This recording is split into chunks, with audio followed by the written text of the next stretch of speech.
before. If a convulsion could knock you out, you could sleep 24 to 36 hours. I guess that could explain it. But it was too much. I battled death all my life until I reached the point of no return. My inner voice told me, now forget the prayers and do it my own way. In my inner self, right from the heart, and gut out of love for my mother and father, I went the doctor's route. But after that, they didn't know how much I had suffered, because it was all inside.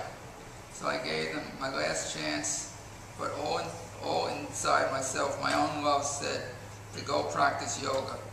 So I went in cold with no medication. The doctor said I would die when I told him I was going into yoga.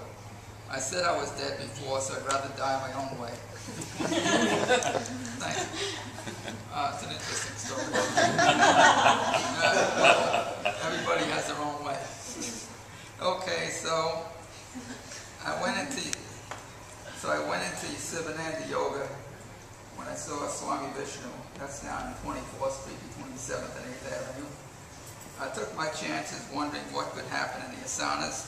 Could it have caused a convulsion? Well, I was carried out of many classes from convulsions.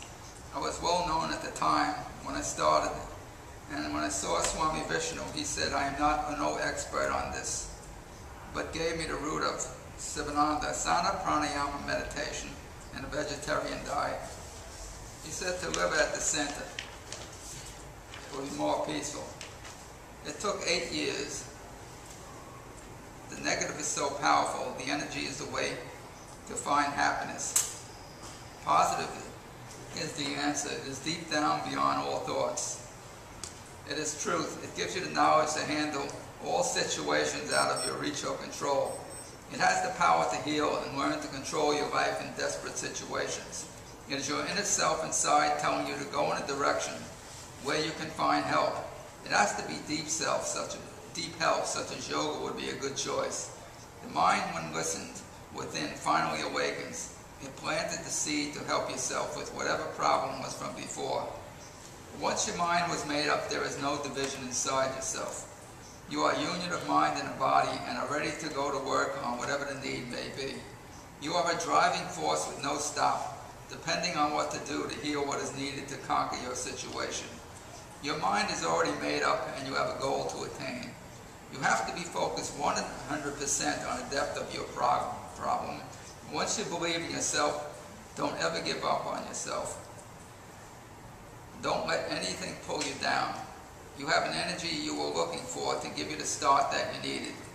You were guided by your power coming from listening within. Determination and you join forces together. When results are not coming, you start to think, well, how long does it take to heal? Well, it had been 7 years. I was ready to leave and find peace somewhere else. Then the last resort comes in to help. It is called willpower. That's when my famous 6 words came into effect: don't ever give up on yourself. If it wasn't for willpower, it was like a do or die situation. Is it yes or is it no? If yes, is giving oneself a second chance to continue on with something that wasn't working before. All of a sudden you are now working on hope, and not as sure as you were before. You keep taking more and more hurt and pain added to the list. So now you had to join forces all over again and continue on until there was no end. When it happens, then you are cured. Your goal and you become one. Happiness has been attained. The pressure is dropped. Now you are on another level. Peace of mind has been attained. You are free from whatever you went through, now that you found a way to attack your problem instead of the problem attacking you. Sometimes we have to take chances in life or else we never find out the way to the self. Conquering is a great feeling. You may have been waiting many years. It can happen any time or place. You never know until the day it happens. It feels nice to be a person with some less strain and less stress and pain. It is a great relief to be traveling on as a whole person. All of the tension, a lot of the fear is dropped, but the challenge is always there. This is my story of how I went into yoga. First I saw a friend of mine. He take me to Swami Satsang. If you ever heard of him, he spoke at Woodstock in 1969. So a friend of mine introduced me to yoga, and he told me that it will help protect the body and it will make it whole, that the convulsions won't attack you as much. And I already had my mind made up and he saw everything I went through, and I says, he told me you can get rid of him. I just shook his hand. I says, I will get rid of it. So I went to start, and that's how I started and got into yoga. So everything he said was true, my friend, and I believed it, and I went into it, and that's what came out. What I'm going to do is try tonight to help you to understand, you can take a little from what I went through, of how you can help yourself. We're going to also try to create a question and answer. If you feel that you want to ask a question, raise your hand, and depending where he's at, we'll try to have a dialogue. I will also interject, so with a couple of thoughts. Okay, so feel free to ask questions. Go ahead. You want me to? No, keep going, and then. Okay, all right. First off, I'm not a reader of books. I'm one that just practices. The one I had was Swami Sivananda, was the guru of Swami Vishnu and Swami Satchidananda. He wrote 300 books, and on the cover I saw one line that he comprised all the books. He said, an ounce of practice is better than a ton of theory.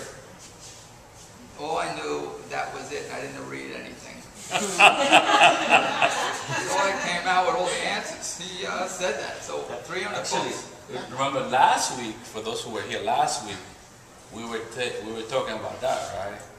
That you need to jump into the water. This is what David Lai said to me, my teacher, one of my teachers, and this is a fact. I mean, you can read all you want, but it is in the practice where you will see the reward.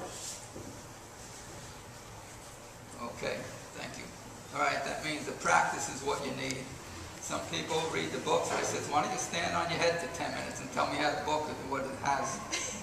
You know, and it says you'll be better off. You want health, you want happiness, you know, you want to attain yourself. So the book is only going to advise you, but you got to do it. And it's all inside. You have every gift in the world. Yoga will bring them all out inside you. So all the feelings, your heart inside, yoga, if you come in, will open them all up. This way you will feel everything, and you can continue on. Go ahead. Yeah. Did you, when you were going through this process, because when I met you couldn't move. Which one? I don't know which one of the hands was. The left. The left. You could hardly had any movement to it. How was the process of yoga healing your body? Was it very slow, or did you have like moments of where you felt like your body was being readjusted? How did that happen? Well, when I went in, it was very slow. It took like 7 years, and your mind can change. I thought for sure I was going to do it. Like I read it once before, that actually I was ready to give up after all I went through, and it turned out I was like in a bow pose, and it was taking so much in the mind. It's just taking on all the problems. Every time you get hit with a convulsion, it's a downfall. And it's carried out of classes, but I still come back and continue. So from all this continue on, and I use willpower, it was like I had no choice. It's like you're going in with a no-mind decision anymore when you already had made up your mind, when your body told you what to do in the beginning. From at that time, I just went on, and eventually I started to get my spirit back inside. I drew, the spirit came to the end of the line. And then I continued on, and in the 8th year, I finally conquered one convulsion.